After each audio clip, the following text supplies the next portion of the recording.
I buried my daughter 31 years ago and never stopped grieving. Last Tuesday my phone rang at 2 a.m. Miss Harrison, this is Mercy General. Amanda Clark is here. She finally remembers who she is. My blood ran cold, because I stood at Amanda's grave in 1993. Mrs. Harrison, your daughter wants to see you. 7 words. That's all it took to destroy 31 years of carefully constructed grief. It was 2:03 a.m. I'd been asleep beside my husband Caleb in our quiet house in Eugene, Oregon. The house where we'd learned to live with a ghost. The house where every room still carried the absence of the daughter we'd buried in 1995. Before we continue, thank you for being here. If you believe survivors deserve to have their voices heard, please consider subscribing. It's free and helps these stories reach others who need hope. Now let's see what happened next. My daughter is dead, I said into the phone, my voice automatic, flat. I'd said it so many times it had become a reflex. Ma'am, I'm Dr. Rachel Winters from Mercy General Hospital in Portland.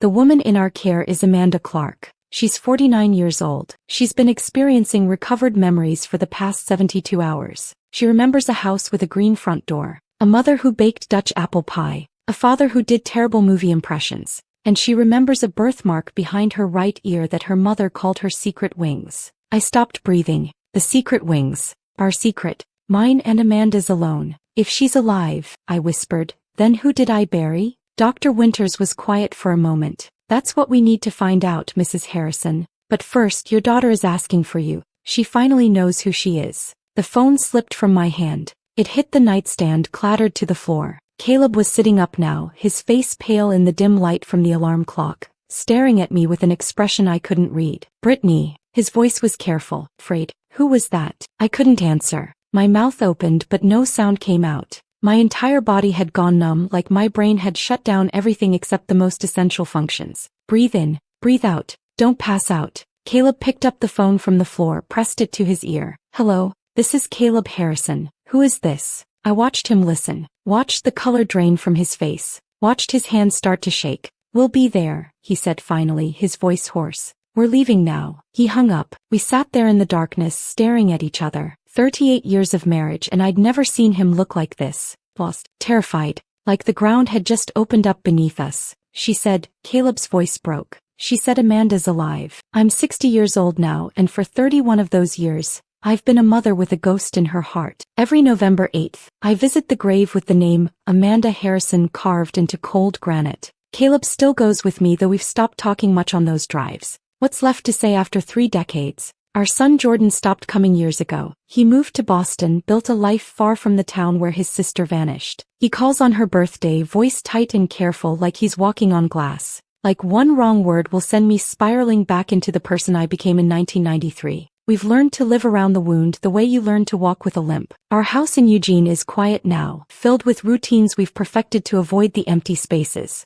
I bake Dutch apple pie every Sunday, even though Amanda's not here to eat it. Caleb grades chemistry papers at the kitchen table, making the same terrible movie impressions that used to make her laugh. His Sean Connery is awful. His Clint Eastwood is worse. But he does them anyway and I smile anyway, and we pretend we're not performing these rituals for a daughter who's been dead for 31 years. We're functional, we're surviving, but we're not whole, and we stopped pretending we ever would be again. I need to get dressed, I heard myself say. My voice sounded far away, like it was coming from someone else's body. Portland is 3.5 hours. For if there's fog. Brittany. Caleb grabbed my hand. We've gotten calls like this before. He was right. 3 times over the years. 3 false alarms that had nearly destroyed us. In 1995, a woman called claiming she'd had psychic visions of Amanda in California. Caleb drove 18 hours based on nothing but desperation and found a girl who looked vaguely similar but wasn't our daughter. In 2001, a con artist called with details pulled from old news articles,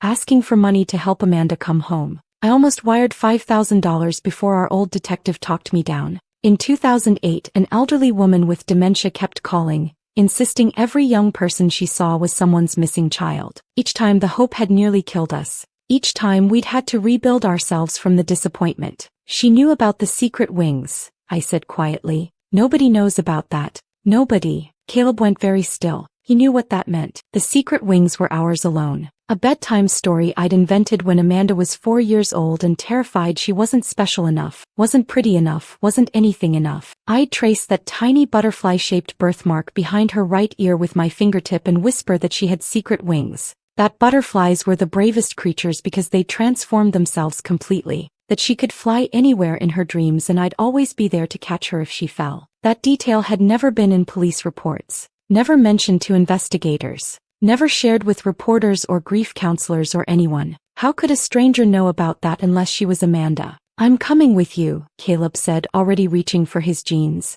"No." I touched his face, felt the stubble on his jaw, the familiar shape of him. "Not yet. I need to see first. If it's real." I couldn't finish the sentence. The hope felt too dangerous, too fragile to speak into existence. He understood. After everything we'd survived together, he always understood. Caleb and I are different people than we were in 1993. The first 5 years after Amanda disappeared, we barely spoke. We just passed each other like strangers in our own home, both drowning in grief so overwhelming it became its own presence. A third person living in our house, suffocating us. I blamed him for not driving her to the library that night. He blamed me for the argument we'd had 3 days before she vanished, about whether she should defer her Berkeley scholarship to do environmental activism work for a year. She called me controlling. I'd called her naive. We'd both said things we couldn't take back. And then she was gone and I never got to say I was sorry. We almost divorced in 1997. Sat in a mediator's office with papers half signed before we both looked at each other and realized we were the only two people in the world who understood this specific flavor of devastation. So we stayed. We rebuilt something smaller, quieter, more fragile than what we'd had before. Now we hold hands during movies and sleep on opposite sides of the bed, careful not to take up too much space. We've learned not to mention Amanda's name unless it's a specific occasion. Her birthday, the anniversary of her disappearance, Thanksgiving when the absence screams loudest. Our friends stopped inviting us to things years ago. We became the couple people pitted but didn't want around. Living reminders that terrible things happen to good people. That your children can vanish between one breath and the next. That safety is an illusion we tell ourselves so we can sleep at night. My son Jordan is a stranger I gave birth to. He was 15 when Amanda vanished and I wasn't there for him. Not really. I was too consumed with searching, with drowning, with becoming someone I didn't recognize. Caleb tried to be there for him but he was drowning too. Jordan raised himself through high school, went to college at MIT on the opposite coast, built a careful life that doesn't include much of us. He married a woman named Claire we met exactly twice before the wedding. They have 2 children, Emma 7 and Michael 5, that we see mostly in Christmas photos and occasional video calls. Jordan video calls once a month, asks about our health, talks about his job as a software engineer in careful, surface-level ways. He never asks how I'm really doing because he knows I'll lie and say I'm fine. There's this wall between us built from guilt and resentment and grief none of us know how to dismantle. I know he blames me for disappearing into my grief when he needed me most. I know he thinks I loved Amanda more than I loved him. He's not entirely wrong. That knowledge sits in my chest like a stone I can't swallow and can't spit out. I got dressed in the dark, pulling on jeans and a sweater with hands that wouldn't stop shaking. Caleb sat on the edge of the bed watching me, his face unreadable. "What if it's her?" he asked quietly. "Then we've been mourning the wrong person for 31 years, I said. Then someone else's daughter is in that grave with Amanda's name on it. The thought made me sick. Some other mother out there might have spent 3 decades searching, hoping, praying for news that would never come because we'd identified the remains as ours. Because the medical examiner had said they were 85% certain. 85%. What about the other 15? What if it's not her? Caleb asked. What if this is another? Then we survive it, I said. Like we survived the others. But I didn't believe it. Not this time. Not with the secret wings. I grabbed my purse, my keys, checked my phone. 2:17 a.m. If I left now, I could be in Portland by 6. Maybe earlier if the roads were clear. Caleb walked me to the door, pulled me into his arms and held me like he was afraid I might disappear too. "Call me," he whispered against my hair. "The second you know. I don't care what time it is. I will. I love you, Britt. I love you too." I got into my car, started the engine, backed out of our driveway in the dark, and as I drove toward Portland on empty highways, I realized that no matter what I found at Mercy General Hospital, nothing would ever be the same again. Either my daughter was alive and everything I'd built my life on for 3 decades was a lie, or she was dead, and this was just another cruel trick the universe was playing on a mother who'd already lost everything once. I didn't know which possibility terrified me more. The highway stretched ahead of me, dark and endless. I kept the radio off. I needed silence to prepare myself for whatever waited at the end of this journey. I needed silence to remember how to breathe. Because somewhere in Portland, in a psychiatric unit at Mercy General Hospital, a woman who called herself Amanda Clark was asking for me. A woman who knew about the secret wings. And I was about to find out if miracles were real, or if hope was just another way to break. The highway was empty at 2:30 a.m. Just me and the broken white lines stretching endlessly ahead, swallowed by darkness the moment they passed under my headlights. I kept the radio off. Music felt obscene somehow, like celebrating at a funeral. The silence was suffocating, but I needed it. Needed the space to think, to remember, to prepare myself for whatever waited at the end of this 3.5-hour drive. My hands gripped the steering wheel so tightly my knuckles ached. November 8, 1993. That date lived in my bones. The last normal day before our lives split cleanly into before and after. Amanda had been 18. Brilliant, full of fire and conviction and that particular brand of teenage certainty that you're invincible, that the world will bend to your will if you just push hard enough. She'd been accepted to Berkeley with a full scholarship. Environmental law. She was going to save the rainforests, stop climate change, make the world better through sheer force of will. But 3 days before she disappeared, we'd had a fight. A bad one. She'd wanted to defer her scholarship for a year. Said she needed to do real activism work first. Get field experience, understand the problems she'd be fighting against. There was some group organizing protests against illegal logging operations and she wanted to join them. I'd been terrified. Terrified she'd throw away her future, her education, her scholarship. Terrified she'd get hurt or arrested or derailed from the path that would give her the tools to actually make a difference. I'd called her naive, told her she didn't understand how the real world worked. She called me controlling, said I didn't believe in her. We'd both said things we couldn't take back. Things that still echoed in my head 31 years later. The night she disappeared, she told us she was going to study at the library. A group project, she'd said. She'd be home by 10. We found out later, too late, that she'd lied. She'd gone to meet someone from an early internet bulletin board. Someone who claimed to be organizing an environmental protest. Someone who'd said all the right things to an 18-year-old girl desperate to change the world. The detective who worked her case tracked down a witness. A librarian who'd been locking up that night. She'd seen Amanda getting into a white van near the downtown library at 9:47 p.m. After that, nothing. Like she'd been erased from existence. I'd never gotten to apologize for that fight. Never gotten to tell her I believed in her after all. Never gotten to say I was sorry for not trusting her to make her own choices. That guilt had lived in my chest for 31 years. A weight I carried everywhere. A semi-truck roared past me going the opposite direction, close enough that my car shook in the displaced air. I flinched, jerked the wheel slightly, corrected course. Focus. I needed to focus. This wasn't the first call we'd gotten claiming Amanda was alive. The first one came in March 1995, barely 4 months after she'd disappeared. A woman named Crystal something calling from a payphone in Sacramento. She'd had psychic visions of Amanda working at a diner somewhere in California. Caleb had gotten in the car that same day. Drove 18 hours straight based on nothing but desperation and a stranger's claim. He'd found a diner, found a girl who was roughly the right age with dark hair like Amanda's. But it wasn't her. Not even close, really, once he looked at her properly. Just a girl who vaguely fit the description and a psychic who'd been hoping for reward money. He'd called me from a motel room in Sacramento and I'd heard him break down completely, sobbing so hard he couldn't breathe. I'd stayed on the phone with him for 2 hours, both of us crying, both of us trying to figure out how to survive the disappointment. The second call came in 2001. A man, this time smooth-voiced, sympathetic. He'd said he'd seen Amanda, that she was living in Seattle, but she was scared to come home. Scared we'd be angry with her for disappearing. He could help facilitate a reunion, he said, but it would require some money. Travel cost. A safe place for her to stay. Just $5,000. I'd almost wired it. Had the bank account numbers written down, my hand on the phone, ready to call and authorize the transfer. Our old detective Tom Patterson had talked me down, explained gently that this was a common scam, that con artists targeted families of missing persons because we were vulnerable, desperate, willing to believe anything. He'd been right. The phone number disconnected the next day. The man was never found. The third call came in 2008. An elderly woman named Margaret who kept calling from a care facility in Portland. She had dementia, her nurses explained apologetically. She thought every young woman she saw was someone's missing child. She'd call families from cold case files, insist she'd seen their loved ones, become agitated when they didn't immediately come retrieve them. Each time the hope had nearly destroyed us. Each time Caleb and I had to rebuild ourselves from the shattered pieces of disappointment. That's why I'd left him at home this time. Why I couldn't let him come with me. If this was another false alarm, another psychic, another con artist,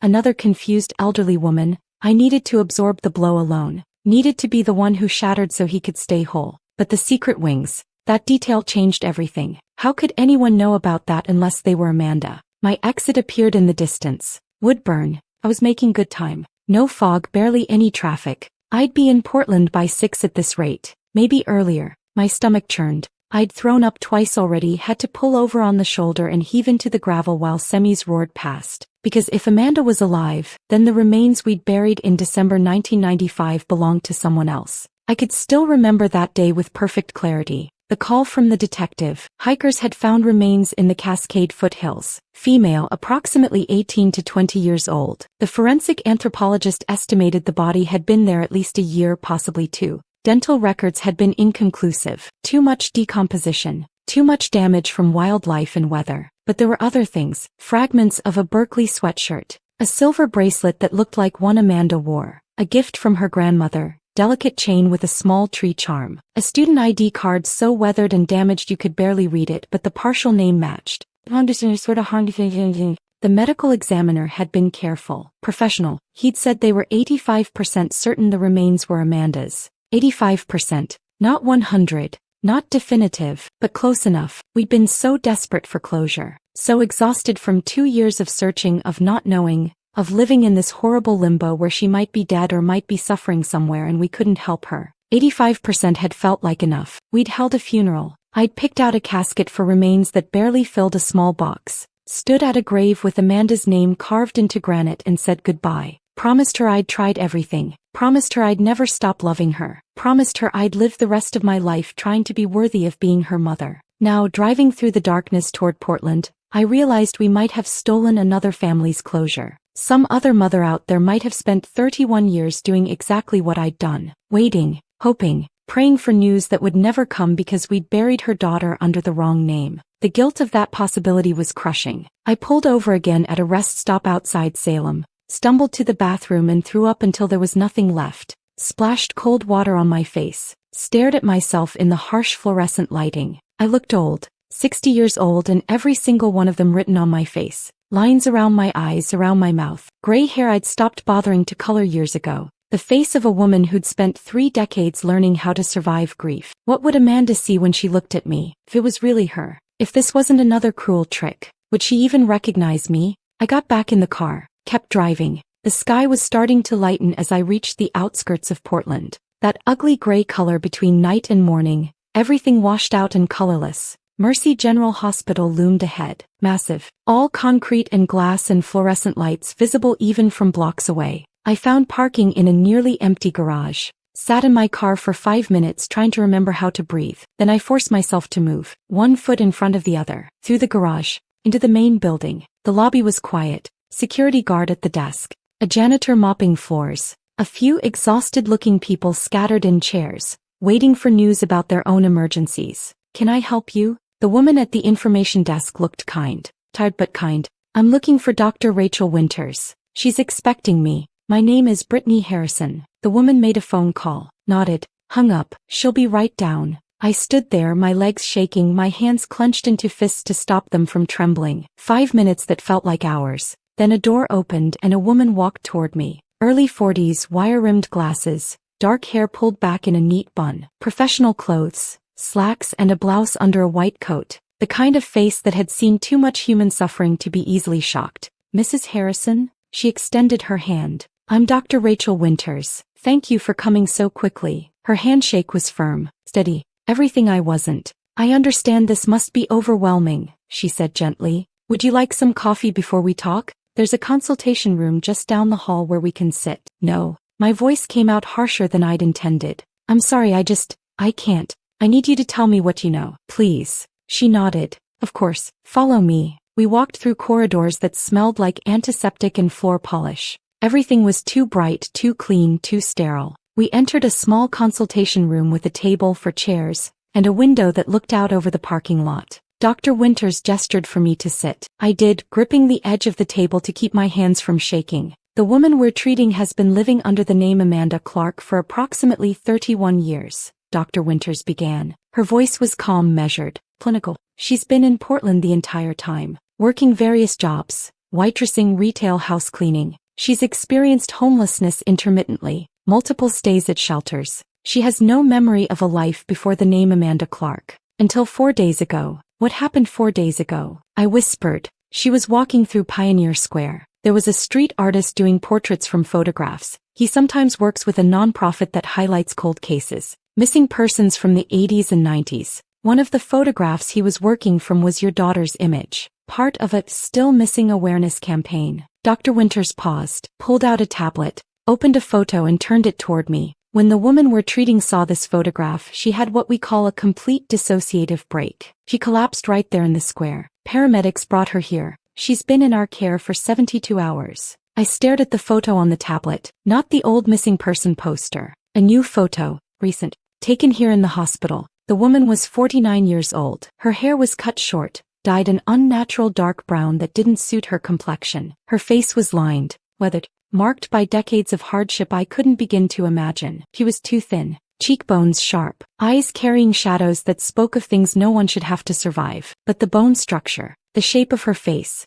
the way she held her mouth, even in this clinical hospital photo. Oh God, I whispered. I saw Amanda looking back at me through 31 years of survival. She's been having recovered memories, Dr. Winters continued, her voice pulling me back from the photograph. Fragments at first. A house with a green front door. A mother who made Dutch apple pie every Sunday. A father who taught high school chemistry and did terrible impressions of movie characters to make her laugh. A little brother who collected baseball cards. My hand flew to my mouth. The green door. Our house in Eugene had a green front door. We'd painted it that color in 1991 because Amanda had insisted green was a lucky color. The Dutch apple pie. Every Sunday without fail for 18 years. Caleb's impressions. His awful Sean Connery, his worst Clint Eastwood, the way Amanda would laugh so hard she'd cry. Jordan's baseball cards. He'd kept them in a shoebox under his bed, organized by year and team, protective sleeves for his favorites. There's more, Dr. Winters said gently. She remembers a dog named Copernicus. A scar on her left ankle from falling off a skateboard when she was 12. A favorite teacher named Mr. Patterson who encouraged her to apply to Berkeley. She remembers the last argument she had with you, about whether she should defer college for a year to do environmental activism work. I couldn't breathe, couldn't speak. Every detail was correct. Every single one. I need to see her, I whispered. Please. Dr. Winters stood. Follow me. But Mrs. Harrison, she paused at the door. I need to prepare you. The woman you're about to see has lived through significant trauma. She's not the girl you lost. She may never fully be that girl again. The integration process between who she was and who she's been forced to become will take years, possibly her entire lifetime. I nodded, not trusting my voice. We walked through corridors that felt endless, past rooms with closed doors hiding other people's private battles, past nurses' stations with charts and monitors and the quiet beeping of machines, past waiting areas with uncomfortable chairs and outdated magazines. Dr. Winters talked as we walked, but I barely heard her. Something about dissociative identity, about trauma responses, about the brain's remarkable ability to protect itself by erasing memories too painful to carry. My heart was pounding so hard I thought I might collapse right there on the linoleum floor. We stopped outside a room marked 4C. Dr. Winters put her hand on my arm, looked me straight in the eye. She's terrified, she said quietly. Terrified you'll reject her. Terrified you'll blame her for disappearing. Terrified you won't want her back after all these years. She's convinced she's not worthy of being your daughter anymore. I wanted to say that was insane, that nothing in this world or any other could make me not want my daughter back. But my throat had closed completely. No sound would come out. Dr. Winters studied my face for a moment, then nodded. She opened the door. The room was small, standard hospital setup. A bed with rails, a chair by the window, bland beige walls, fluorescent lights that made everything look slightly sickly. A window overlooking the parking lot where early morning light was just starting to break through the gray. A woman sat in the chair by the window. She stood when I entered, slowly, like her legs might not hold her. She was 49 years old, not 18. I had to keep reminding myself of that. 49. She'd lived an entire adult lifetime without me. Her hair was cut short, choppy, like she'd done it herself with kitchen scissors. Dyed an unnatural dark brown that didn't suit her complexion. growing out at the roots to show gray underneath. Her face was lined, not just with age. I had lines too, laugh lines and crow's feet and the marks of 6 decades of living. Her lines were different, deeper, harsher. The kind that come from years of hardship and survival and things I couldn't begin to understand. She was too thin. Not the thin of someone who'd missed a few meals. The thin of someone who'd gone without for years. Her cheekbones were sharp, her collarbones prominent even under the oversized hospital clothes. Donated clothes, I realized. Sweatpants and a t-shirt that hung off her frame like they were made for someone else's body. She stood with her shoulders hunched, her arms wrapped around herself, like she was trying to make herself smaller, less noticeable, less real. But her eyes, God, her eyes, gray-blue with flecks of green, the exact color of the sky right before a storm. I used to stare at those eyes when I nursed her as a baby, amazed that I'd created something so beautiful, direct and defiant even when she was terrified, exactly like she'd been as a child. She looked at me. I looked at her. 31 years collapsed into nothing. Time folded in on itself. I was standing in a hospital room and also standing in her bedroom doorway watching her sleep when she was 5. I was standing at her grave saying goodbye. I was standing at our front door the night she didn't come home, waiting, praying, bargaining with a God I wasn't sure I believed in. Mom. Her voice was barely a whisper. Hoarse, hidden, broken. That single word demolished me. I'd imagined this moment 10,000 times in the first years after she disappeared. In my imagination I'd always been strong, composed, the mother she needed me to be. I'd hold her and tell her everything would be okay. I'd be the rock she could lean on. Instead, I stood frozen in the doorway, tears streaming down my face, my entire body shaking so hard I thought my bones might break. She took a hesitant step forward. Her legs wobbled slightly like she might collapse. I don't. She stopped, swallowed hard, tried again. I don't remember everything yet. The memories are coming back in pieces. It's like someone took my life and shattered it and I'm trying to put the pieces back together, but some of them are missing and some of them don't fit and I don't know. She was talking too fast, words tumbling over each other, desperate and panicked. But I remember you, she said. I remember the secret wings. I remember you tracing the birthmark with your finger and telling me I could fly anywhere. I remember you singing Blackbird to help me fall asleep because I was afraid of the dark. I remember the way you always burned the popcorn on movie nights and Dad would tease you about it. I remember. Her voice cracked, broke completely. I remember the last thing I said to you was that I hated you, and I didn't hate you, Mom. I was 18 and stupid and I was so mad about the college argument and I said terrible things but I didn't mean them. I didn't hate you. The tears were streaming down her face now, her whole body shaking. I crossed the room in 3 steps, pulled her into my arms before she could say anything else. She was stiff at first, like she'd forgotten how to be held, like she'd forgotten what it felt like to be safe. Then she collapsed against me and the sound that came out of her was something I'd never heard before. Not quite crying, something deeper, more primal. The sound of someone who'd been holding themselves together for 3 decades finally allowing themselves to break. I held her while she sobbed, felt her body shake against mine, felt 31 years of survival and terror and things I'd never fully understand pouring out of her. He smelled wrong. Institutional soap, medication, decades I hadn't been there to witness. Not the strawberry shampoo she'd used in high school, not the perfume she'd stolen from my dresser when she thought I wasn't looking, but the shape of her, the way she fit against me, the way her head still reached exactly to my shoulder even though she was too thin and I'd shrunk with age. That was right. That was muscle memory older than thought, older than language. Mother and daughter, a bond that 31 years hadn't managed to sever. You're alive, I whispered into her hair. Baby, you're alive. That's all that matters.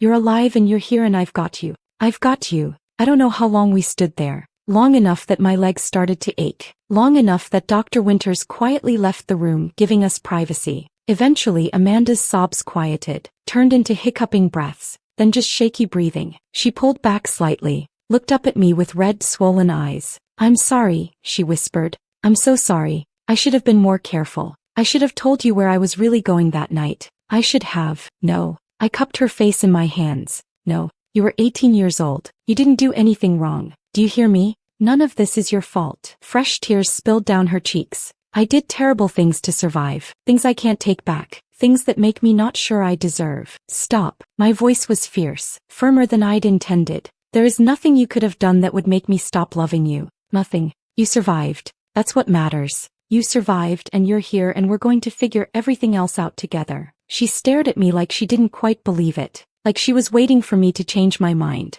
to reject her. Come sit, I said gently. Please. I'm 60 years old and my legs are about to give out. A ghost of a smile flickered across her face. So brief I almost missed it. We sat, her in the hospital chair, me on the edge of the bed, close enough that our knees were almost touching. I reached for her hand. She let me take it. Our fingers laced together and I held on tight. Tight enough that our knuckles went white. Tight enough that it almost hurt. Neither of us let go. Tell me, I said softly. Tell me what you remember. Whatever you can. Take your time. Amanda took a shaky breath, stared down at our joined hands, and slowly, haltingly, with long pauses where she had to collect herself, she began to tell me what she remembered. Not everything. The memories were still fragmented, still coming back in jagged pieces that didn't always connect properly, but enough. Enough to understand that my daughter hadn't died on November 8, 1993. She'd been taken. She'd been erased. She'd been turned into someone else entirely. And somehow, impossibly, against odds I couldn't begin to calculate, she'd survived.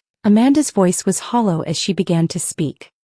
Like she was reading words written by someone else. November 8, 1993, she said. I remember that date now. I'd forgotten it for so long, but it's back. Every detail. I squeezed her hand, waited. I'd been talking to someone online, on a bulletin board. We didn't have social media back then, not like now. Just these message boards where people posted about different topics. I was on one about environmental activism. She paused, took a shaky breath. His name was Marcus. At least that's what he called himself. He said he was organizing protests against illegal logging operations in the Cascades. He talked about direct action, about making a real difference, about how young people like me were the only ones brave enough to actually do something instead of just talking about it. Her voice cracked slightly on the last words. He said there was a group meeting at a coffee shop downtown. Independent coffee house near the library. Said I should come meet everyone, see if it was something I wanted to be part of. I told you I was going to study at the library. I lied. I know, I whispered. The detective told us later. It's okay.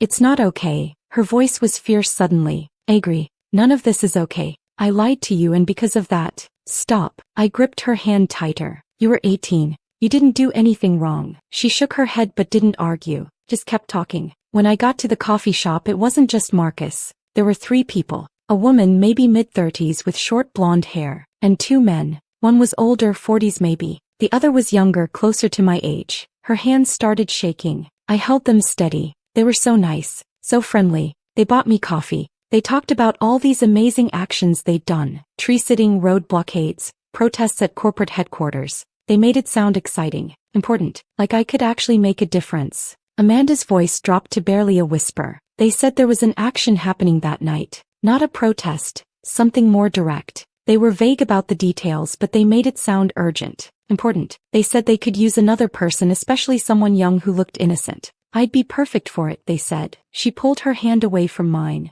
wrapped her arms around herself. They offered me a ride, said the location was about an hour outside the city. I should have said no. I should have asked more questions. I should have called you and told you where I was going. But I was 18 and stupid and so sure I was invincible. Her voice broke completely. I got in their van. The silence that followed was crushing. The next thing I remember clearly is waking up in a basement. Concrete floor. No windows. A mattress on the ground. And 2 other girls. Both around my age. Both terrified. I felt bile rise in my throat. Forced it down. I don't remember everything after that. It's like my brain just shut down. Fragmented. Dr. Winters says it's a trauma response. Dissociation, my mind protecting itself from things too horrible to process. Amanda's eyes were unfocused, staring at something I couldn't see. We were moved. I don't know how many times. Different houses, different rooms. Sometimes there were other girls. Sometimes it was just me. Time stopped meaning anything. Days blurred into weeks. Weeks into months. Maybe years. I couldn't tell anymore. Her voice was mechanical now. Clinical. Like she was describing something that had happened to someone else. They gave me new identification, social security card, birth certificate, driver's license, all with the name Amanda Clark. They said I was Amanda Clark now. They said my family had stopped looking for me, that they'd held a funeral, that I was dead to everyone who'd ever loved me. I felt tears streaming down my face but didn't wipe them away. They said if I ever tried to remember who I'd been before, if I ever tried to contact my family, they'd kill you. They'd kill Dad. They'd kill Jordan. They'd make sure everyone I'd ever loved suffered because of me. Her voice cracked, so I stopped trying to remember. I just let it go, let her go, the girl I'd been. because keeping her alive meant putting you in danger and I couldn't do that. So I became Amanda Clark instead. She looked at me finally. Her eyes were swimming with tears. For 31 years I was nobody, a ghost. I worked whatever jobs I could get. Waitressing, cleaning houses. I was homeless for a while, stayed in shelters, slept on couches belonging to people I barely knew. I survived, but I wasn't living. I was just existing. Oh baby, I whispered. I'm so sorry. I'm so sorry we couldn't find you. It's not your fault. Her voice was fierce. None of this is your fault. You didn't do this to me. They did. She took another shaky breath. About 5 years ago things started changing. I'd have these dreams. About a house with a green front door. About baking pie with a woman whose face I couldn't quite see. About a man doing terrible movie impressions that made me laugh. About a little boy with baseball cards. She wiped tears from her face with the back of her hand. I thought I was going crazy. Amanda Clark didn't have those memories. Amanda Clark didn't have a family. Amanda Clark appeared fully formed at 18 years old with no past. But the dreams kept coming, and slowly they started feeling less like dreams and more like memories. Amanda stood up suddenly, walked to the window, stared out at the parking lot below. 4 days ago I was walking through Pioneer Square. There was a street artist there. He does portraits from photographs sometimes, works with some non-profit that highlights cold cases. She turned to face me. One of the photographs was me, my 18-year-old face, part of some still missing awareness campaign. When I saw it, her whole body started shaking. It was like someone flipped a switch in my brain. Everything came flooding back at once. My real name, your face, Dad's voice, Jordan as a kid, Copernicus sleeping at the foot of my bed, the fight we had about deferring college, the way you always burned the popcorn, the secret wings. She wrapped her arms around herself, like she was trying to hold herself together. I collapsed right there, screaming. I couldn't breathe, couldn't think. 31 years of memories hitting me all at once. People called an ambulance. They brought me here. Dr. Winters has been helping me piece it together, but it's like trying to reassemble a person who's been shattered into a million pieces. I stood up, crossed to where she stood, put my arms around her from behind and held her while she cried. You remember Copernicus? I asked softly after a while. She nodded against me. He was the best dog. He'd always steal food off the counter when he thought no one was looking. A shocked laugh escaped me. I'd forgotten that. He stole an entire chicken once, Amanda said, and there was the ghost of a smile in her voice. Right off the table at Thanksgiving, Dad chased him around the yard for 20 minutes. We had to order pizza, I remembered. Jordan thought it was the best Thanksgiving ever. Amanda turned in my arms, looked up at me with red, swollen eyes. Jordan, she whispered, my little brother. He's alive. He's in Boston. He's married. Has 2 kids. I touched her face gently. You're an aunt. Fresh tears spilled down her cheeks. I missed his whole life. I know, but he's going to want to see you. When you're ready. She nodded. Then something seemed to occur to her. Mom, she said slowly, if I'm alive, if I've been alive this whole time, then who did you bury? The question I'd been dreading. We don't know yet, I said quietly. The remains will need to be re-examined. Dr. Winters said they'll do DNA testing. Try to identify whoever. I couldn't finish. Amanda's face crumpled. Some other family has been waiting for answers while I was alive. Some other mother has been. Stop, I said firmly. That is not your fault. None of this is your fault. She looked at me with those eyes that had seen too much, survived too much. I hummed Blackbird in the shower this morning, she said suddenly. I didn't even realize I was doing it until Dr. Winters mentioned it. You used to sing that to me every night. You were afraid of the dark, I remembered. It was the only thing that helped you sleep. I still am, she whispered. Afraid of the dark. Afraid of basements. Afraid of white vans. Afraid of so many things. I pulled her close again, held her tight. We're going to get through this, I promised. Together, however long it takes. She didn't answer. Just held on to me like I was the only solid thing in a world that kept shifting beneath her feet. Maybe I was. Dr. Winters knocked softly on the door about 20 minutes later. Amanda and I were still holding each other, neither of us quite ready to let go. I'm sorry to interrupt, Dr. Winters said gently, but Mrs. Harrison, there are some practical matters we need to discuss. And Amanda needs to rest. She's been awake for over 30 hours. I looked at my daughter. Her eyes were red and swollen, her face pale with exhaustion. She looked like she might collapse at any moment. I'll be right outside, I promised her. I'm not going anywhere. Amanda's grip on my hand tightened. You promise? I promise, She let go slowly like she was afraid I'd disappear if she blinked. I followed Dr. Winters into the hallway, my legs unsteady. The fluorescent lights felt too bright after the dim hospital room. Everything felt surreal, like I was moving through a dream. I need to call my husband, I said. And my son. They need to know. Of course. There's a consultation room down the hall where you'll have privacy. Take all the time you need. My hands were shaking so badly I could barely unlock my phone. I had 17 missed calls from Caleb, 3 voicemails, a dozen text messages asking if I was okay, asking what was happening, asking if he should come. I called him. He answered before the first ring finished. Brittany. His voice was raw, desperate. Please tell me. It's her. The words came out broken. Caleb, it's really her. It's Amanda. The sound he made wasn't quite a sob, wasn't quite a gasp. Something in between. Are you sure?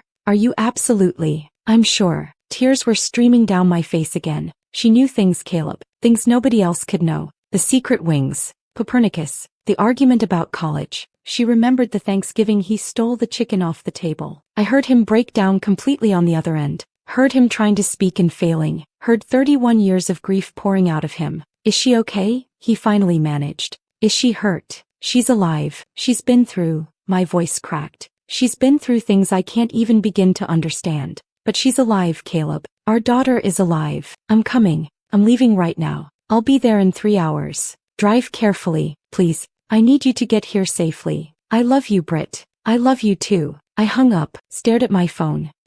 I needed to call Jordan. It was 7:15 a.m. on the East Coast. He'd be getting Emma and Michael ready for school, following the same morning routine he'd built, 3,000 miles away from the family that had fallen apart when his sister disappeared. I called him. It rang 4 times before he picked up. Mom. His voice was immediately concerned. What's wrong? It's like 4 in the morning there. I'm in Portland. At a hospital. I took a shaky breath. Jordan, your sister is alive. The silence stretched so long I thought the call had dropped. What are you talking about? His voice was carefully controlled. Too controlled. Amanda's dead. We buried her in 1995. We buried someone else. We didn't know. The medical examiner made a mistake. But she's here, Jordan. She's been living in Portland this whole time with no memory of who she was. Until 4 days ago. Mom. His voice was tight now. Strained. Is this another? We've been through this before. The psychic. The con artist. That woman with dementia. I can't. It's real. I cut him off. She knows things. Private things. Family things. Things no stranger could know. I heard him say something muffled to Claire. Heard her voice responding. Heard him walking, a door closing. Are you sure? He asked quietly. Are you absolutely sure this time? I'm looking at her face right now in my mind and I see your sister. I see the girl who used to read you bedtime stories and threaten to beat up anyone who messed with you. I see her, Jordan. His breath hitched. Does she remember me? She remembered your baseball card collection. She remembered protecting you. She asked about you the second she could form words. I heard him crying. My son who'd built walls so thick around his grief that I'd almost forgotten he knew how to cry. I'll get on the first flight out, he said. I'll be there tonight. Tell her. His voice broke. Tell her I'm coming. Tell her I never stopped missing her. I will. After I hung up, I sat in that consultation room for a long time, trying to process everything that had happened in the past 5 hours. At 2:03 a.m. I'd been asleep in my bed. Now it was barely 8 in the morning and my entire world had been turned inside out.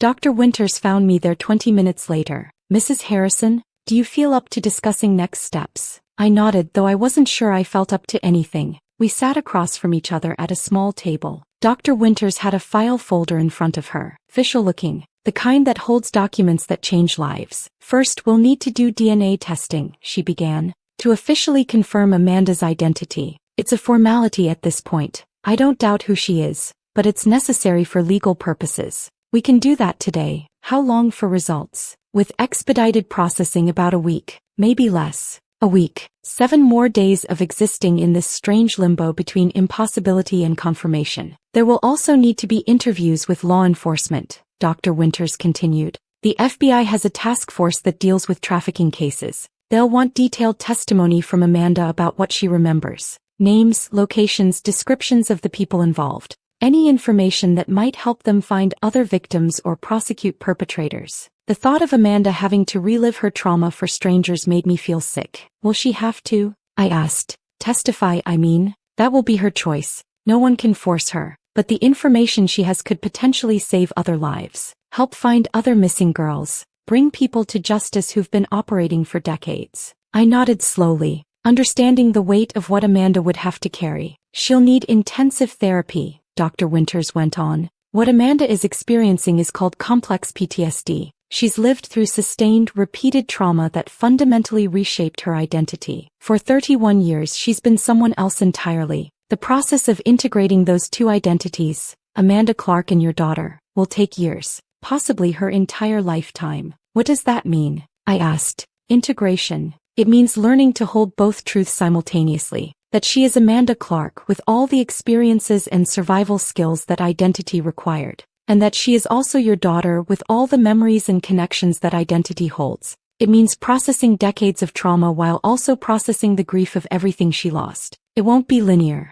She'll have good days and terrible days, breakthroughs and setbacks. Dr. Winters leaned forward slightly, her expression serious. Mrs. Harrison, I need you to understand. The woman in that room is not the 18-year-old girl you lost. She's a 49-year-old woman who's survived things most people can't imagine. She's been shaped by experiences you weren't there to witness or protect her from. Expecting her to simply become who she was before isn't realistic or fair. I know, I said quietly. I don't expect that. I just want her to have a chance to heal, to build whatever life she can from here. Dr. Winters nodded. There's one more thing we need to discuss. The remains you buried in 1995. My stomach dropped. If Amanda is your daughter, then someone else's child is in that grave. The remains will need to be exhumed and re-examined. We'll do DNA testing, try to identify who they actually belong to. For 31 years I'd visited that grave, brought flowers on Amanda's birthday, sat on the grass and talked to her about Jordan's life, about Caleb's retirement,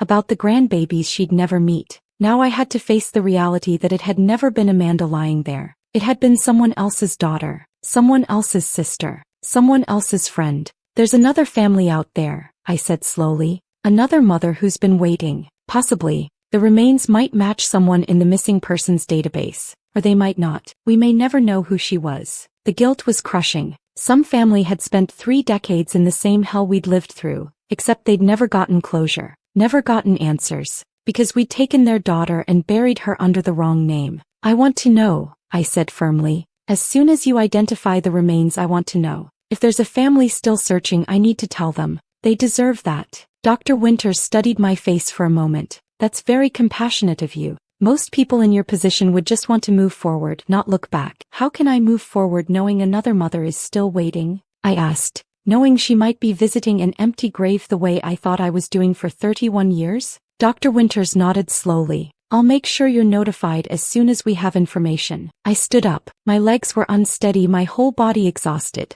Can I go back to her now? Of course. But Mrs. Harrison, Amanda needs to rest. She's been awake for over 30 hours and her body and mind are both exhausted. She'll sleep most of the day, which is exactly what she needs. I walked back to room 4C, pushed the door open quietly. Amanda was lying in the hospital bed now, her eyes already closing. A nurse was adjusting her checking her vital signs. I sat down in the chair by the window, the same chair she'd been sitting in when I first walked in. Mom. Amanda's voice was drowsy. You're still here. I'm still here. I'm not going anywhere. Promise. I promise, baby. I'll be right here when you wake up. Her eyes closed. Within minutes, her breathing evened out into sleep. I sat there watching her. My daughter. Alive. Here. And I wondered how we were going to survive rebuilding a life that had been destroyed 31 years ago. But I knew one thing with absolute certainty. We would survive it. We'd already survived the worst. Everything else was just details. Caleb arrived at the hospital just before noon. I was sitting in the chair by Amanda's bed watching her sleep when I heard his footsteps in the hallway. Fast, urgent, like he'd been running. I stepped out to meet him before he could burst into the room and wake her. He looked terrible. His hair was uncombed, his shirt wrinkled, his eyes red-rimmed and wild. He'd aged a decade in the 6 hours since my phone call. Britt. He grabbed my arms. Is it real? Please tell me it's real. It's real. I pulled him into a hug, felt him shaking against me. She's in there. She's asleep, but she's real. She's alive. The sound that came out of him was something between a sob and a gasp. He held on to me like I was the only thing keeping him upright. I need to see her, he whispered. I know. But Caleb, listen to me first. I pulled back, looked him in the eye. She's not 18 anymore. She's 49. She's lived through things we can't imagine. She looks different,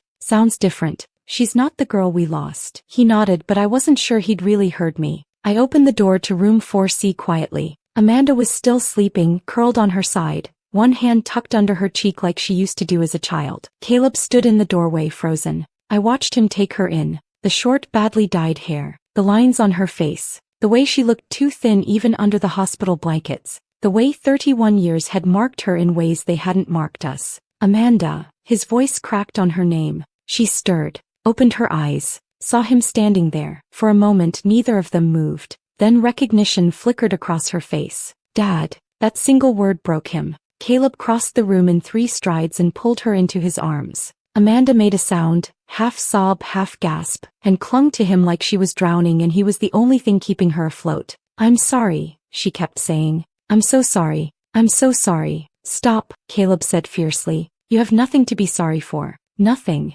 I stood in the doorway watching my husband hold our daughter for the first time in 31 years, and for the first time since that 2 a.m. phone call, I let myself believe this might actually be real. That first day set the pattern for the next 12. Every morning, Caleb and I would make the drive from Eugene to Portland. 3.5 hours there, 3.5 hours back. We'd spend the middle of the day with Amanda, then drive home exhausted, only to wake up and do it again the next morning. Some days were good. On day 2, Amanda remembered our old cat, Winston, remembered how he'd knock things off counters just to watch them fall. She laughed when she remembered it. A real laugh, not the hollow broken sound she'd been making. The sound made me cry. On day 4, she remembered family trips to Cannon Beach, building sandcastles with Jordan. The time a wave knocked her over and she came up sputtering and laughing. Caleb teaching her to skip stones, me warning her not to go too far into the water. You were always so worried, Amanda said. About everything. You'd pack 3 extra jackets just in case. I was trying to keep you safe, I said.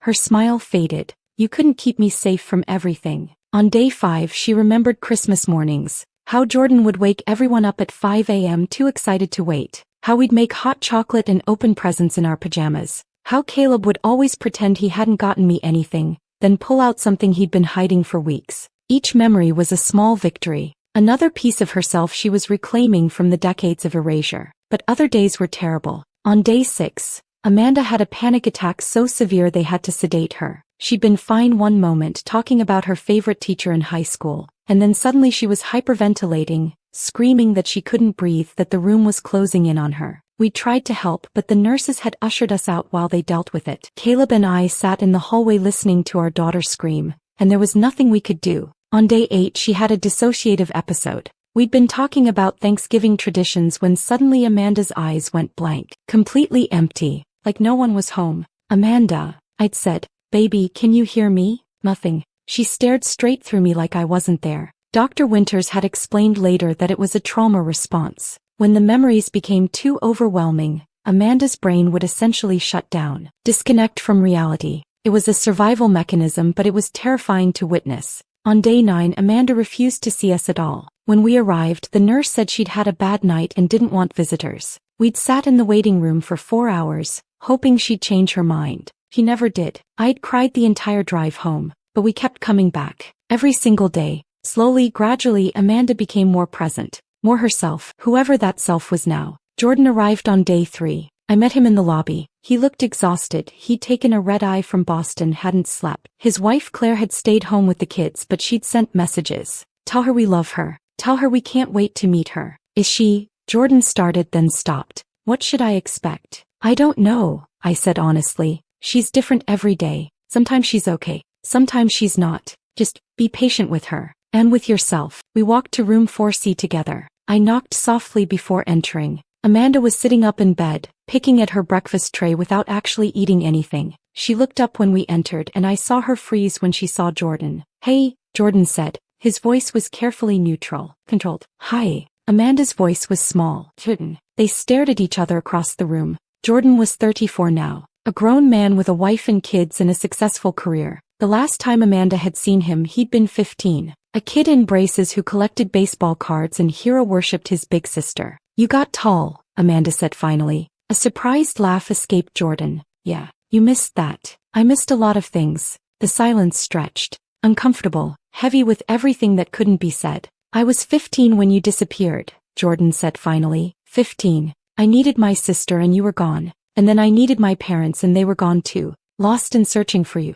I raised myself, Amanda. I got myself through high school, applied to colleges on my own, learned to be an adult with no help from anyone. His voice was tight, controlled, but I could hear the anger underneath. Amanda's eyes filled with tears. I'm sorry. I know it's not your fault, Jordan continued. I know you didn't choose this, but I'm angry anyway. I'm so angry, and I don't know what to do with it. You can be angry, Amanda whispered. You have every right to be angry. I don't want to be angry. Jordan's voice cracked. I want my sister back, but I don't know if that's possible, because the sister I remember was 18 years old. And you're 49, Amanda finished. I'm 49 and I've lived an entire life you know nothing about, and you've lived an entire life I wasn't there for. And I don't know how to fix that. Maybe we can't fix it, Jordan said. Maybe we just have to start over. They didn't hug that day, didn't touch at all, but Jordan pulled a chair close to the bed and sat down, and they talked for 3 hours. About Jordan's life, his wife, his kids. About his job as a software engineer. About the life he'd built 3,000 miles away from the family that had fallen apart. Amanda listened to all of it, tears streaming down her face, mourning everything she'd missed. When Jordan left, he squeezed her hand. Brief, tentative, but real. I'll come back tomorrow, he said. Okay, Amanda whispered. It wasn't forgiveness. It wasn't reconciliation, but it was a start. On day 12, Dr. Winters called us into her office. Amanda sat between Caleb and me, our hands clasped together so tightly our fingers had gone numb. Jordan sat on Amanda's other side, his jaw tight with tension. Dr. Winters looked at us across her desk. Her expression was unreadable. For one terrible moment, I thought she was going to tell us it wasn't a match, that Amanda was delusional, that we'd let ourselves hope for nothing. Then she smiled. It's definitive, she said. The DNA test confirms that Amanda is your biological daughter. The relief was so overwhelming I thought I might pass out. The room tilted. I gripped the arms of my chair to keep from falling. Caleb made a sound like he'd been punched in the stomach. Amanda started sobbing. Jordan put his head in his hands. We held each other in that small office, crying, laughing, unable to form coherent words. For the first time in 31 years, I let myself believe in miracles. Then Dr. Winters cleared her throat gently. There's something else, she said. The remains from 1995 have been identified through DNA. Her name was Sarah Whitmore. She went missing from Seattle in 1994. She was 19 years old. Her family has been notified. The joy drained out of me like water through a sieve. Sarah Whitmore, someone else's daughter, someone else's sister. For 31 years I'd visited that grave, mourned at that headstone, talked to someone who was never Amanda. And somewhere Sarah Whitmore's mother had been waiting, hoping, never knowing her daughter was dead because we'd buried her under the wrong name. I need their contact information, I said. My voice sounded distant, hollow. Dr. Winters hesitated. Mrs. Harrison, perhaps you should take some time. No, I said firmly. I need to speak with them. They deserve to know what happened. They deserve an apology. Brittany, you don't have to, Caleb started. Yes, I do. I looked at him. How would you feel if our situations were reversed? If Sarah's family had buried Amanda by mistake and we'd spent 31 years waiting for answers that never came? He didn't have a response to that. Dr. Winters wrote down a phone number on a piece of paper, slid it across the desk to me. Her mother's name is Margaret Whitmore, she said quietly. Please be gentle with yourself, Mrs. Harrison. This situation isn't your fault. But as I stared at that phone number, all I could think was, another mother had lost 31 years because of a mistake, and I needed to look her in the eye and tell her I was sorry. I called Margaret Whitmore 3 days after getting her number. I'd been carrying that piece of paper in my pocket, the numbers written in Dr. Winters' careful handwriting, unable to bring myself to dial. Finally, on a Thursday afternoon, I sat in my car in the hospital parking lot and made the call. She answered on the second ring. Hello. Her voice was tired, worn down by decades of waiting. Mrs. Whitmore? My name is Brittany Harrison. Dr. Winters gave me your number. My voice broke. I'm the woman who buried your daughter by mistake. The silence on the other end was so long I thought she'd hung up. I know who you are, she said finally. Her voice was steady, too steady. The FBI told me what happened. I'm so sorry, I said. I know that's not enough. I know nothing I say will ever be enough. But I need you to know we thought it was our daughter. We weren't trying to. I don't blame you. Her words surprised me. You did what any parent would do with the information you had. The medical examiner made the determination. You were just trying to find closure. I was crying now, tears streaming down my face. You spent 31 years not knowing. 31 years waiting. Because we took your daughter and buried her under the wrong name. And now I know. Margaret said quietly. Now I can bring Sarah home. Give her a proper burial with her real name. At least now I don't have to wonder anymore if she ran away because she was mad at me. If she's out there somewhere choosing not to come home. Her voice cracked on the last words. For 31 years I thought she left because of me, Margaret continued.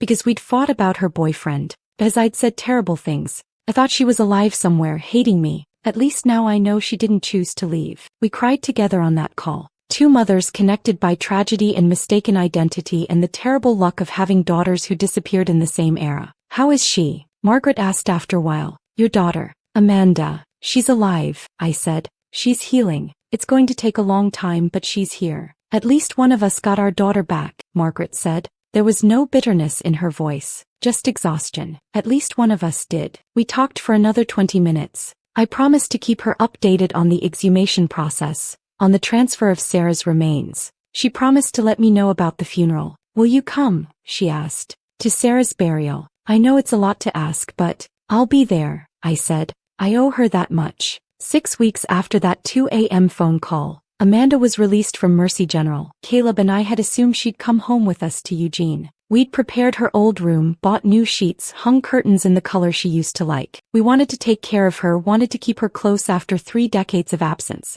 But Dr. Winters and Amanda's trauma therapist both said that would be a mistake. She needs to build her own life, Dr. Winters explained gently. Not try to slip back into the one she had at 18. That girl doesn't exist anymore. Amanda needs to figure out who she is now, and she can't do that living in the house where she grew up, surrounded by memories of who she used to be. So we helped her find an apartment instead. It was small, a 1-bedroom on the 2nd floor of an older building in Northeast Portland. The rent was reasonable, the neighborhood was safe, and it was close to her therapy team and the trauma center where she'd be continuing treatment. The apartment was empty when we first saw it. Worn hardwood floors, white walls that needed fresh paint, a kitchen barely big enough for a small table. But it had good light, big windows that looked out over a tree-lined street. I like it, Amanda said quietly. It feels safe. We spent the next week furnishing it. Caleb and I bought her everything. Dishes, towels, a comfortable bed, a couch that actually looked decent. I hung curtains while Caleb assembled furniture, making the same terrible jokes he'd been making for 40 years. Why did the furniture maker go to therapy? He asked while struggling with an IKEA bookshelf. Amanda looked up from unpacking kitchen supplies. Why? Because he had too many shelf issues. A small smile flickered across her face. Brief, uncertain but real. That's terrible, Dad, she said. Your mother's been telling me that for decades, Caleb replied. Hasn't stopped me yet. Amanda laughed. A real laugh, not the hollow, broken sound she'd been making. The sound made me cry. But even in those good moments I could see how different she was. The Amanda I remembered had been loud, opinionated, full of fire and conviction. She'd argued politics at the dinner table, debated environmental policy with anyone who'd listen, filled every room with her presence. This Amanda was quiet, careful. She apologized constantly, for asking for help, for taking up space, for existing. I'm sorry, could you maybe, I don't mean to be difficult, but could we move the couch a little to the left? If it's not too much trouble. I'm sorry. You don't have to apologize, I'd tell her. This is your apartment. You get to decide where everything goes. She'd nod, but 10 minutes later she'd be apologizing again. She had panic attacks triggered by things I couldn't predict. White vans passing on the street, the smell of a certain brand of coffee, basements, locked doors, men's voices raised in anger. Even if the anger had nothing to do with her, she couldn't sleep without medication. Even with it, she rarely got more than 4 hours a night. She couldn't be in crowds. We tried taking her to the grocery store once and she'd lasted 10 minutes before the walls started closing in and she had to leave. But she was also stronger than I'd ever been. She'd survived 3 decades of hell and come out the other side still capable of hope, still capable of love, still capable of looking forward instead of only backward. I had to learn to love this version of my daughter, not mourn the version I'd lost. That was harder than it sounded. Jordan came back to Portland 3 more times in the first 3 months. Each visit was slightly less tense than the last. On his 3rd visit he brought Claire and the kids. Emma was 7, all energy and questions. Michael was 5, shy and serious. They had no idea their aunt had supposedly been dead their entire lives. Jordan and Claire had told them Aunt Amanda lived far away and they hadn't been able to visit before. Simple. Age appropriate. Amanda cried when she met them. Emma was cautious at first, hiding behind her father's legs. But Amanda sat on the floor, made herself smaller, less threatening, and asked Emma about her favorite things. I like butterflies, Emma said. And purple. And my friend Sophia. I like butterflies too, Amanda said softly. I have a birthmark shaped like a butterfly. Want to see? Emma nodded. Amanda showed her the tiny mark behind her ear, and Emma touched it gently with one finger. That's so cool, Emma breathed. Amanda looked up at Jordan with tears streaming down her face. She has my eyes. Jordan nodded. Yeah, she does. Michael warmed up more slowly, but by the end of the visit he was showing Amanda his Pokémon cards and explaining in great detail which ones were rare. After the kids went to explore Amanda's small balcony, Jordan sat down next to his sister on the couch.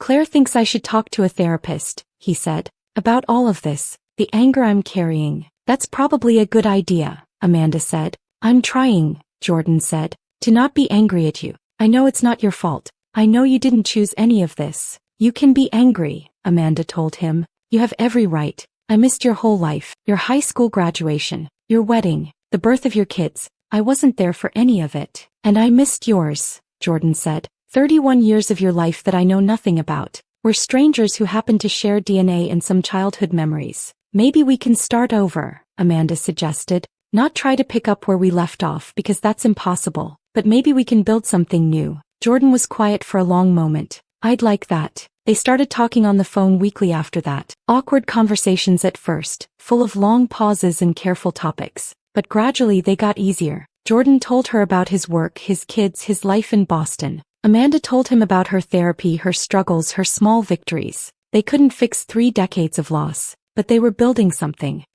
that might eventually feel like family again. For months after coming home, Amanda told us she'd made a decision. We were having lunch at her apartment, sandwiches from a deli down the street, eaten at her small kitchen table. The FBI contacted me, she said. They want me to testify about what I remember, the people involved, the locations, anything that might help them find other victims or prosecute the people who are still alive. My stomach dropped. Amanda, you don't have to. I know I don't have to, she interrupted. Her voice was steady, determined. But I want to. Your therapist said testifying could set back your progress. I said that it could be re-traumatizing. She also said it could be empowering, Amanda replied. That taking my story and using it to help other people could be part of my healing. Other girls are still out there, Amanda continued. Girls like I was, lost, trapped in lives they didn't choose. If my testimony can help find them, help save them, then I have to do it. Caleb reached across the table and took her hand.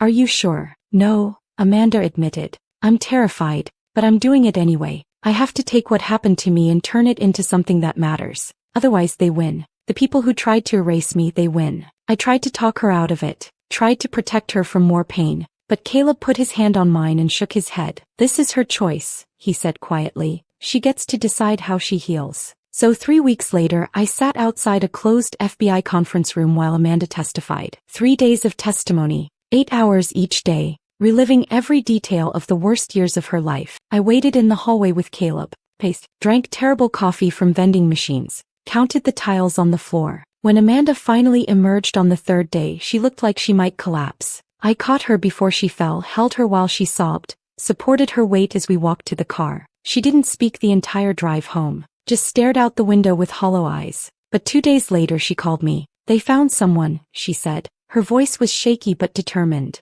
Because of what I told them. They found a woman who'd been missing for 8 years. She's going home to her family. Oh baby, I whispered. It was worth it, Amanda said. It was worth every second of reliving it if it means one more person gets to go home. And I realized that my daughter was braver than I'd ever been. She'd survived the unsurvivable. And now she was fighting to make sure no one else had to. 8 months after Amanda came home, she called me on a Tuesday afternoon. Mom, I did something and I need to tell you about it before you see it online. My stomach dropped. What happened? Are you okay? I'm fine. I'm more than fine actually.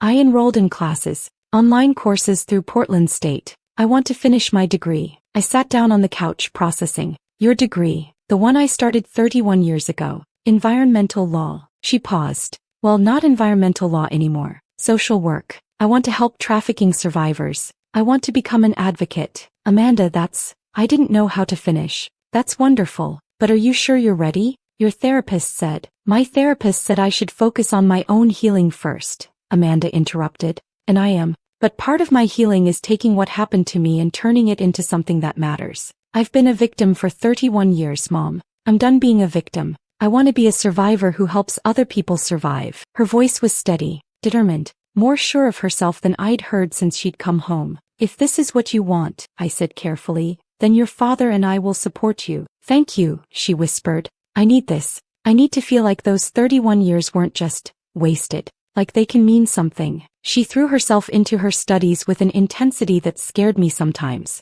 Late nights reading textbooks about trauma-informed care, writing papers about systemic failures in victim services, video calls with professors and classmates, her voice stronger each time. Caleb worried she was pushing herself too hard. I did too, but she was also thriving in a way I hadn't seen since she'd come home. 2 months after enrolling, Amanda started volunteering at a local nonprofit that worked with trafficking survivors. Just a few hours a week at first, answering phones, filing paperwork, sitting in on support groups. Then they asked her to share her story at one of the groups. She called me the night before, terrified. What if I break down? What if I can't get through it? What if I make it worse for them instead of better? Then you break down, I said, and you let them see that it's okay to break down, that you can survive breaking down and still keep going. She did break down. He told me about it afterwards. She'd gotten through most of her story, the abduction, the years of erasure, the moment she saw her own face on that poster, and everything came flooding back. Then someone in the group had asked, how did you keep going all those years?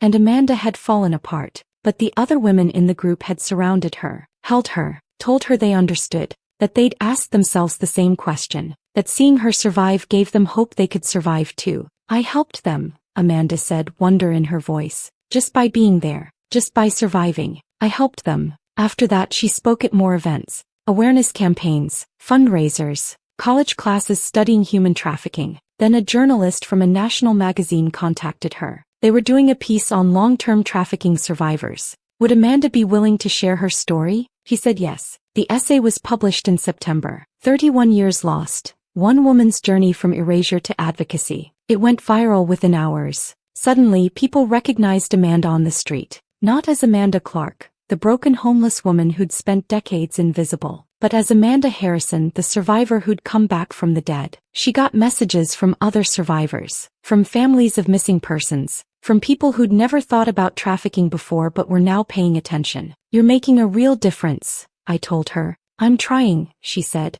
I'm trying to make those 31 years mean something other than just pain. In October, she was asked to consult on a task force developing better protocols for helping trafficking survivors reintegrate into society. In November, she was accepted into a graduate program for social work. Full scholarship. She was building a life that mattered. A life that would have been impossible if she'd stayed the girl she'd been at 18. And I realized that was its own kind of revenge. Not destruction. Not making the people who'd hurt her suffer, but refusing to let them win. Refusing to stay buried. Building something so meaningful from the ruins that it rendered all those years of darkness powerless. On a clear Sunday morning in July, 10 months after that first phone call, Amanda invited us over for breakfast. She met us at the door and I barely recognized her. Her face had filled out. She looked healthy. Her hair had grown out past her shoulders, showing the natural auburn color I remembered from her childhood. She wore jeans and a simple t-shirt that actually fit properly, not the oversized donated clothes she'd been hiding in. She looked like herself, not the 18-year-old who'd disappeared,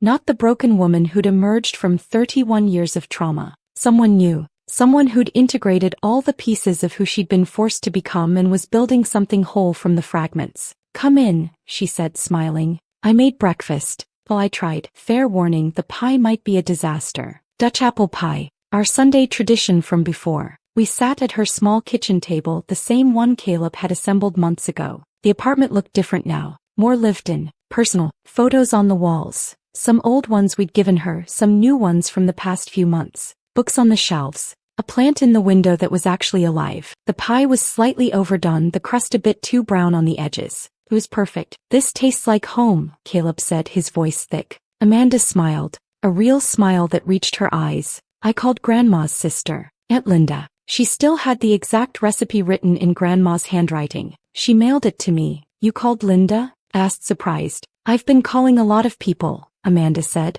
trying to reconnect with family. I talked to Aunt Linda for 2 hours. She remembered me as a kid, told me stories I'd forgotten. It was nice to hear about myself through someone else's eyes, to know I existed before I was Amanda Clark. He took a bite of pie. I have some news. I wanted to tell you in person. Caleb and I exchanged glances. I've been accepted into a graduate program, Portland State, social work with a focus on trauma and victim advocacy. I start in September. Amanda, that's incredible, I said. There's more. I've been asked to join a task force. They're developing new protocols for helping trafficking survivors reintegrate. The task force wants input from actual survivors, not just academics and law enforcement. They asked me to consult. Her voice was steady, proud. I'm also writing a book, she continued, a memoir. My literary agent thinks it could really make a difference. Help people understand what long-term trafficking looks like, how survivors can rebuild. Caleb reached across the table and took her hand.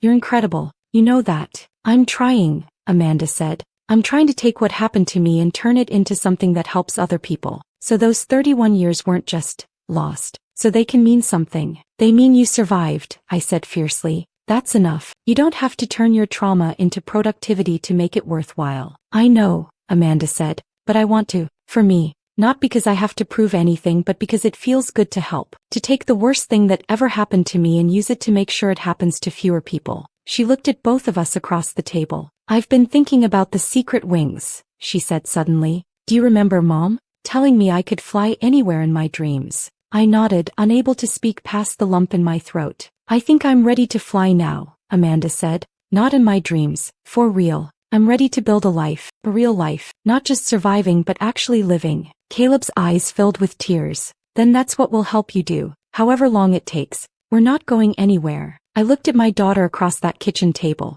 This woman who'd been stolen at 18 and returned at 49. This woman who'd spent 31 years erased, turned into someone else, forced to forget she'd ever been my daughter. This woman who'd seen her own face on a poster and had her entire identity shatter and somehow, impossibly, put herself back together. We'd lost 31 years. We'd buried the wrong girl. We'd mourned someone who was still alive, still fighting, still refusing to be defeated. But we had now. We had this moment. This pie that was slightly overdone but tasted like redemption. This small apartment that Amanda had turned into a home. This woman who'd survived the unsurvivable and was choosing to live fully anyway. I went to Sarah Whitmore's funeral, I said quietly. Margaret invited me. I thought you should know. Amanda nodded. How was it? Sad. But also, there was closure. Margaret got to bury her daughter under her real name. Got to say goodbye properly. He thanked me for calling her, for making sure Sarah got her identity back. I'm glad, Amanda said.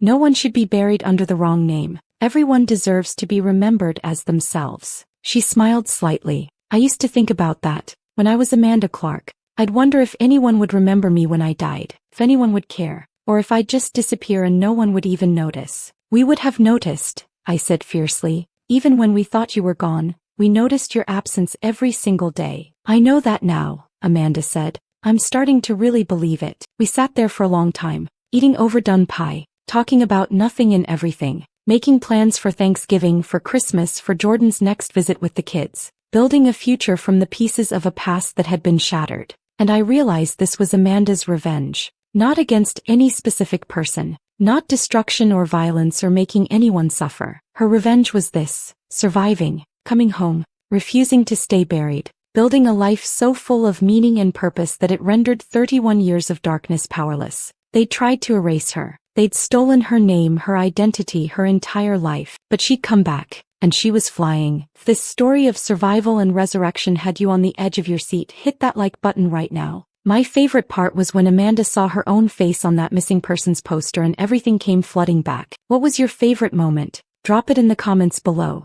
Don't miss more powerful stories like this. Subscribe and hit that notification bell so you never miss an upload.